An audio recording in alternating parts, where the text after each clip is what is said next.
नमस्कार, आदाब, मैं राजेंद्र।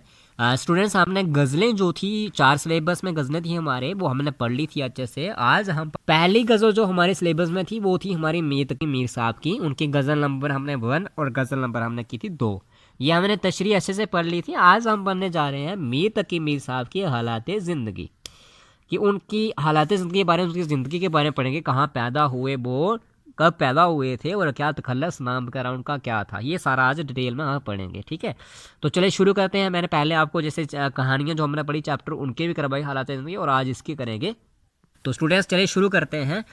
ये रही आपकी मीर तकी मीर साहब की हालात ज़िंदगी। ठीक है, आपने ध्यान से मैं आपको समझाऊँ, यहाँ पे आपने फिर नोट डाउन करनी है, मैं आपके साथ पिक्स शेयर कर दूंगा। नामी मीर मोहम्मद तकी, कहता कि नामे नामी हो गया मशहूर नाम जो इनका था, मीर मोहम्मद तकी था।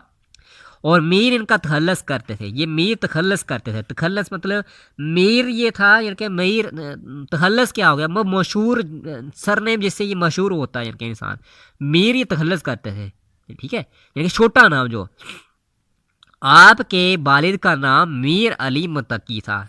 आप मतलब किसका, मीर मोहम्मद तकी को बोल रहा है। ठीक है, जिनके मीर तकी मीर साहब को बोल रहा है ये, कि इनके वालिद का नाम था मीर अली मतकी साहब। ठीक है, था जो दरवेश तबीयत इंसान थे, एक काफ़ी अच्छे तबीयत इंसान थे। मीर अकबर आबाद में 1823 ईस्वी में पैदा हुए।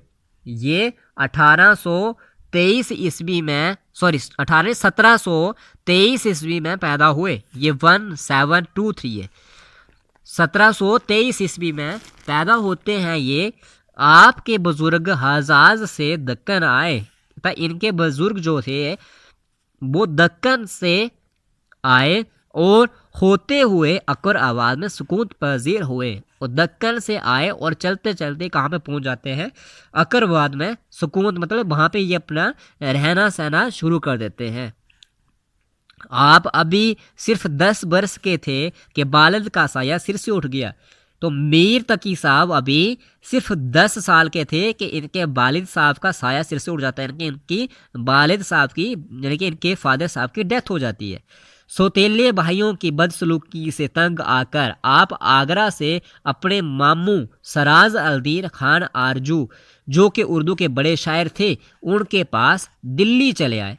कहता कि इनके जो भाई थे, दूसरे सौतेले जो भाई थे, उनकी बदसलूकी, वो इनको परेशान करना शुरू किया। उनसे तंग आकर ये आगरा छोड़कर अपने मामू सराज अलदीन खान आरजू, इनके मामू का नाम था सराज अलदीन खान आरजू, जो कि एक उर्दू के काफ़ी बड़े शायर थे, उनके पास ये दिल्ली चले आते हैं। जहाँ पर आपने सादत अली खान अमर हुई और जफ़र आज़म आबादी से तालीम व तरबियत हासिल की। ये छोटे थे तभी। तो यहाँ पे आज जब पहुँचते हैं तो सादत अली खान से और जफ़र आज़म आबादी से ये तालीम हासिल करते हैं। किसी बात पर जब आज़ाद से बिगड़ गई तो इनकी सरपरस्ती से अलग हो गए। कहता है किसी वजह से इनसे जब बिगड़ जाती है तो ये इनसे भी अलग हो जाते हैं। महाश के लिए दर दर की ठोकरें खाने के बावजूद आपने किसी के आगे दस्ते सवाल नहीं फैलाया। कहता परेशानी के बावजूद भी, दर दर की ठोकरें खाने के बावजूद भी इन्होंने किसी के आगे भी अपना सवाल नहीं फैलाया, यानी कि किसी के आगे इन्होंने मदद वगैरह नहीं मांगी, बल्कि खुददारी और किनायत पसंदी से दिन गुजारे। इनके ऐसे परेशानी में, मुसीबत में दिन गुजारे इन्होंने। जब दिल्ली अहमद शाह अब्दाली, नादर शाह और मराठों के हाथों ताराज हुई, कहता कि जब दिल्ली पर अहमद शाह अब्दाली वगैरह ने हमला कर दिया तो इन्होंने राज करना शुरू कर दिया। तो मीर 1198 में लखनऊ चले गए, ये ईस्वी का नाम है। वहाँ पे लखनऊ पे चले जाते हैं। नवाब आसफ अब्दुल्ला ने मीर का खासा इस्तकबाल किया। वहाँ पे नवाब आसफ अब्दुल्ला साहब जो थे, उन्होंने इसका इस्तकबाल किया, इनकी वेलकम किया, स्वागत किया। लखनऊ में मीर की शायरी अरूज पर पहुंची। तो लखनऊ में जाके इन्होंने क्या किया, शायरी की लिखना शुरू किया, जो काफ़ी ऊंचे दर्जे पर पहुंच गई। मीर की तमाम तर जिंदगी जो थी रंजो आलम और मुसाइब का शिकार रही। पूरी ज़िंदगी जो इसकी थी ये परेशानियों में गुजरी और मुसीबतों में गुजरी।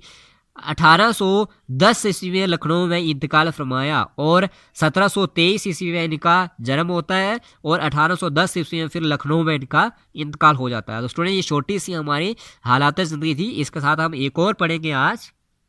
स्टूडेंट्स दूसरी गज़ल जो हमने पढ़ी थी वो हमारी थी गालिब साहब की, जिनका नाम था पूरा मिर्ज़ा असद अल्लाह खान गालिब।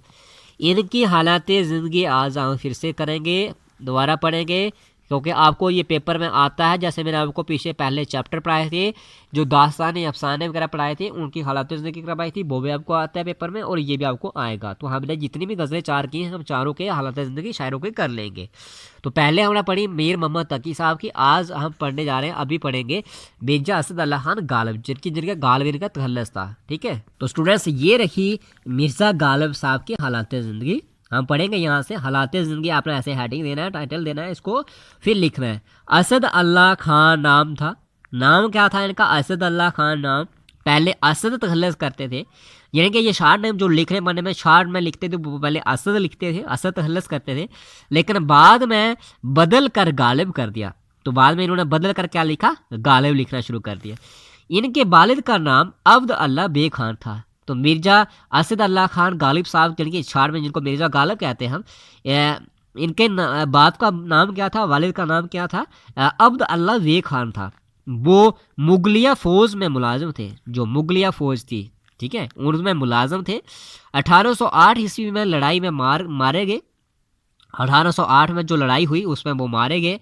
गालिब की उम्र अभी 5 वर्ष की थी, अभी 5 साल के थे ये। तो वालिद का साया से सिर से उठ जाता है, तो इनका जो साया था वो सिर से उठ जाता है। ठीक है, वालिद की वफ़ात के बाद उनके चाचा नसर अल्लाह बेग ने उनकी परवरिश की। इनके चाचा थे जिनका नाम था नसर अल्लाह बेग, उन्होंने इनकी परवरिश की, गालिब साहब की, जिनकी देखभाल की। मगर बदकिस्मती से वो भी जल्दी ही वफ़ात पा गया, लेकिन किस्मत अच्छी नहीं थी, जिसकी वजह से इनके चाचा की भी जल्दी ही वफ़ात हो जाती है। आपका बचपन आगरा में गुजरा। इनका बचपन जो था वो आगरा में गुजरा। 13 वर्ष की उम्र में शादी हो गई इनकी। इसके बाद मिर्ज़ा जो थे दिल्ली में रहने लगे। जब ये इनके 13 वर्ष की उम्र में शादी हो जाती है, उसके बाद ये दिल्ली में रहने लगे और बहादुर शाह जफ़र के कलाम के असलाह करने पर मामूर हो गए। और बहादुर शाह का लिखा हुआ जो था उस पर इसलाह करने पर मामूर हो गए, इनके लिखने पढ़ना काम शुरू कर दिया। इसके औस 50 रुपये माहवार मिलने लगे। और इनका ये बहादुर शाह जफर जो थे, इनका जो पढ़ना लिखना काम था वो करना शुरू करिए। और इनको तनख्वाह दी गई कितने? 50 रुपये माखवार। माखवार होता है महीने की। लेकिन गदर के बाद ये तनख्वाह बंद हो गई। कहता है ये गदर जब पड़ा, लड़ाई झगड़े जब शुरू हो गए जब वगैरह, तो इनकी जो तनख्वाह थी वो बंद हो गई। मजबूर होकर रामपुर चले गए। मजबूरी में ये लोग रामपुर चले गए। वहाँ से वहाँ 100 रुपया माहवार मुकर्रर हुआ। वहाँ पे इनको 100 रुपया जो थी वो महीने की तनख्वाह मुकर्रर की गई। मगर वतन की मोहब्बत उन्हें फिर खींच कर दिल्ली ले आए, लेकिन उनसे वहाँ रहना किया। वतन की मोहब्बत के साथ वो वापस कहाँ जाते हैं? दिल्ली में आ जाते हैं। 3 बरस के बाद पेंशन जारी हो गई। 3 साल के बाद इनको पेंशन लग जाती है और आखिरी उम्र तक दिल्ली में ही मुकीम रहे और दिल्ली में ही रहे आखिरी उम्र तक। गालिब की तकरीबन तमाम ज़िंदगी तंग दस्ती, जिनके तंगी में है, परेशानी में गुजरी, गरीबी में, परेशानी और गुर्बत में गुजरी, मुसीबतों में, गरीबी में गुजरी। कलकत्ता, लखनऊ और रामपुर का सफ़र किया। कलकत्ता गए, लखनऊ गए, रामपुर का सफ़र किया इन्होंने, लेकिन उम्र में फ़ारग अलवलाली नसीब ना हुई। लेकिन कहीं पर इनको जो है आराम नहीं मिला। मिर्ज़ा ने 15 फरवरी 1869 ईस्वी में इंतकाल किया और इनका इंतकाल जो होता है 1869 ईस्वी में हो जाता है। ठीक है, तो मैंने इनको आपको मैं बता दूं, इनके जो जन्म था इनका वो हुआ था इनका 1797 ईस्वी में। ठीक है, 1797 ईस्वी में इनका जन्म होता है और वफात इनकी कब होती है? 1869 ईस्वी में। 69 ईस्वी में। ठीक है, तो इनका जन्म जो है 1797 में होता है और 1869 में इनकी वफात हो जाती है। तो स्टूडेंट्स ये दो हालतें थी हमने की आज, एक हमने की मीर तकी मीर साहब की और दूसरी हमने की मिर्जा असद अल्लाह खान गालिब साहब की। ये आपने नोट आउट करनी है और आपने लर्न भी करना है और आपने इसको अच्छे से समझना भी है। Thank you students.